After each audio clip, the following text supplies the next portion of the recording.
আপনারা কি জানেন যে ধান ক্ষেতের মধ্যে যদি বজ্রপাত পড়ে সেটা দেখতে কেমন হয়?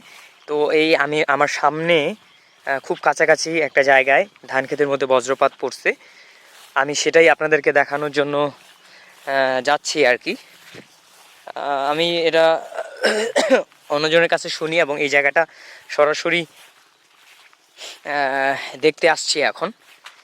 আমি আর আসলে এই জিনিসটা শোনার সাথে সাথে আমার মনে একটা কৌতূহল জাগলো যে এটা আসলে দেখতে কেমন হয়।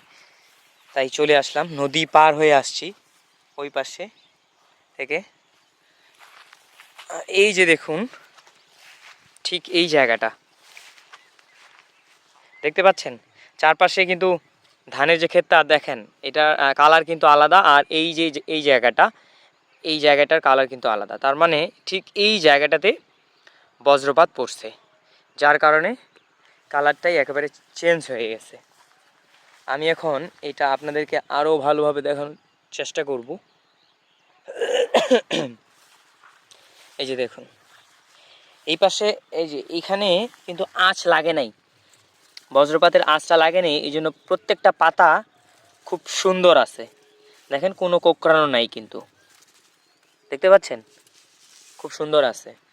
কিন্তু যেইখানে ঠিক বজ্রপাতের আঁচটা লাগছে, এইখানকার প্রত্যেকটা দেখুন, এই যে সবগুলা পাতাই কোঁকড়ানো, জোড়া লেগে গেছে। দেখেন কি ভয়ঙ্কর অবস্থা। কপাল ভালো যে এখানে আশেপাশে মানুষ ছিল না। দেখেন এই যে আমার আঙ্গুলটা দেখতে পাচ্ছেন, এই যতদূর পর্যন্ত যাচ্ছে এই জায়গাটা জুড়ে ধান ক্ষেতটা, ধানের যে চারাগুলো আছে এগুলোর পাতাগুলো জোড়া লেগে গেছে, কুঁকড়ে গেছে আর কি। এই জন্য আমরা এই যে 2 দিন আগে যে অর্থাৎ গতকাল আর হচ্ছে তার আগের দিন, গতকালের আগের দিন 2 দিন ধরে যে আকাশ প্রচণ্ড শব্দ হয়েছে, বজ্রপাত হয়েছে, এই জায়গাটাতে ঠিক একটা বজ্রপাত হয়, যার কারণে এখন পুরো ধান ক্ষেতটাই পুড়ে যাওয়ার মতো অবস্থা। এবং আমি এটা জানি না যে আদৌ এটা হবে কি না।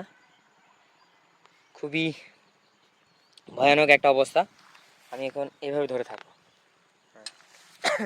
আচ্ছা, আমি যদি কয়েকটা পাতা তুলে আপনাদেরকে দেখাই, এই যে দেখেন,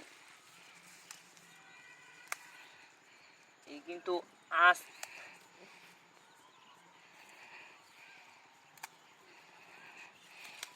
এগুলো হচ্ছে পাতাগুলো দেখো, এগুলো দেখেন কিন্তু বজ্রপাতের যে আঁচটা আছে, তাপটা আছে, বজ্রপাতের তাপটা লাগার কারণে কিন্তু প্রত্যেকটা পাতা দেখেন কুঁকড়ে গেছে এই জায়গাটার। আর আমি যদি ফ্রেশ, মানে যেখানে আঁচটা লাগে নাই সেখানকার পাতাগুলো আপনাদেরকে দেখাই, এই যে দেখেন কতটা পার্থক্য দেখছেন। এইখানে এগুলো হচ্ছে ফ্রেশ, মানে এখানে বজ্রপাতের কোনো আঁচ লাগেনি। আর এটাতে আঁচ লাগার কারণে প্রত্যেকটা পাতাই কুঁকড়ে গেছে, জোরে লেগে গেছে। ভয়ঙ্কর একটা অবস্থা। যখন আকাশ শব্দ করবে বা বজ্রপাত হওয়ার সম্ভাবনা থাকবে, অবশ্যই এ ধরনের খোলা জায়গায় অবস্থান করবেন না।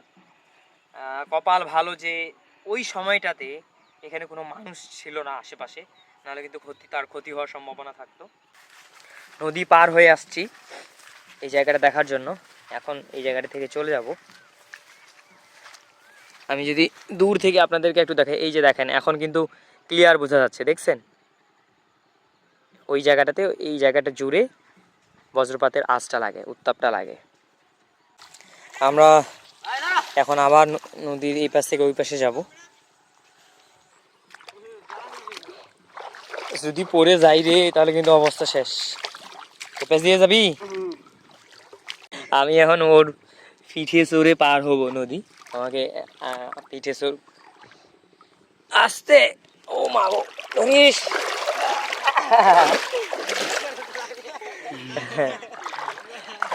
আমি ওর পিঠে চড়ে পার হইলাম।